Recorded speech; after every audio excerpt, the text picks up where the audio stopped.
আসসালামু আলাইকুম দর্শক, সবাই কেমন আছেন? আশা করছি আপনারা সবাই অনেক অনেক বেশি ভালো আছেন। আম খেতে পছন্দ করেন না এমন মানুষ খুঁজে পাওয়া কিন্তু সত্যিই মুশকিল। আর সেই পছন্দের আম দিয়ে যদি এত মজাদার একটা ডেজার্ট বানানো যায় তাহলে তো কথাই নেই। তাহলে চলুন দর্শক, আজকে আম দিয়ে মজাদার একটা ভিন্ন রকম ডেজার্ট বানিয়ে দেখাই। এজন্য আমার প্রথমে লাগবে 2টা পাকা মিষ্টি আম। আর আমের এই ডেজার্টটা বানানোর জন্য অবশ্যই কিন্তু মিষ্টি আমই নিতে হবে। এখন এই আমগুলোকে ভালোভাবে ধুয়ে এভাবে ছিলে নিয়েছি। ছিলে নেওয়ার পর এখন একটা ছুরি দিয়ে এই আমগুলোকে কুচি কুচি করে কেটে নিতে হবে। আমের এই ডেজার্টটা দেখতে আরো বেশি আকর্ষণীয় করার জন্য আমের এই টুকরোগুলোকে আমি কিউব শেপে কেটে নিচ্ছি।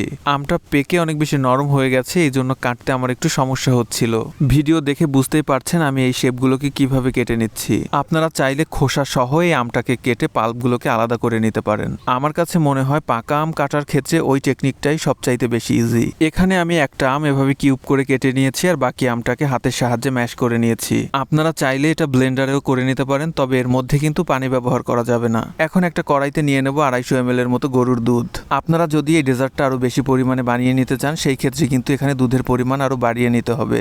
যেহেতু আমি 2টা আম দিয়ে আজকের ডেজার্টটা বানাচ্ছি সেই জন্য আমার 250 ml দুধই পারফেক্ট। দেখতেই পাচ্ছেন এই দুধটা কিন্তু অনেক বেশি ঘন, তারপরেও আমি এই দুধটাকে আরো বেশি ঘন করার জন্য 1 টেবিল চামচ গুঁড়ো দুধ দিয়ে দিয়েছি। তরল দুধের সাথে গুঁড়া দুধের এই মিক্সচারটা আমি চুলা অন করার আগেই রেডি করে নিয়েছি। আর এই মিক্সচারটা চুলা অন করার আগেই করতে হবে, তা না হলে এই গুঁড়া দুধ কিন্তু দলা পেকে যেতে পারে। এখন এই দুধের মিশ্রণের মধ্যে 1 টেবিল চামচ চিনি দিয়ে দেবো। আর অলরেডি কিন্তু আমি চুলার জাল অন করে দিয়েছি। হাই হিটে এখন এই দুধটাকে বলক আসার আগ পর্যন্ত জাল করে নেব।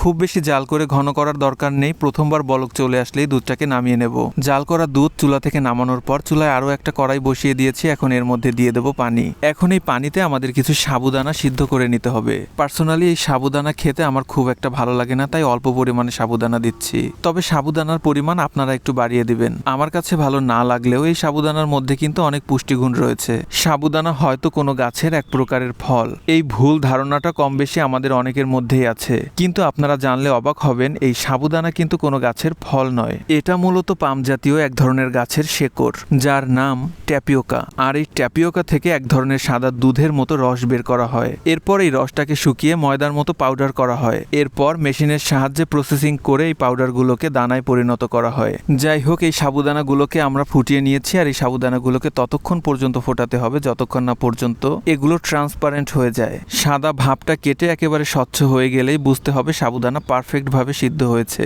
সিদ্ধ করার পর সাবুদানা সাধারণত একটু স্টিকি হয়, তাই এর স্টিকি ভাবটা কাটানোর জন্য এগুলো থেকে পানি ছেঁকে এগুলোকে ঠান্ডা পানি দিয়ে ধুয়ে নিতে হবে। পানি ঝরিয়ে এখন এই সাবুদানাগুলোকে দিয়ে দেবো জাল করে রাখা দুধের মধ্যে। এখন একটা চামচের সাহায্যে দুধের মধ্যে সমস্ত সাবুদানাগুলোকে মিশিয়ে দেব। প্রথমে যে আম ম্যাশ করে রেখেছিলাম এখন এই দুধের মধ্যে দিয়ে দেবো ম্যাশ করা আম। এখন এই ম্যাশ করা আমগুলোকেও একটা চামচের সাহায্যে সমস্ত দুধের সাথে ভালোভাবে মিশিয়ে দেব।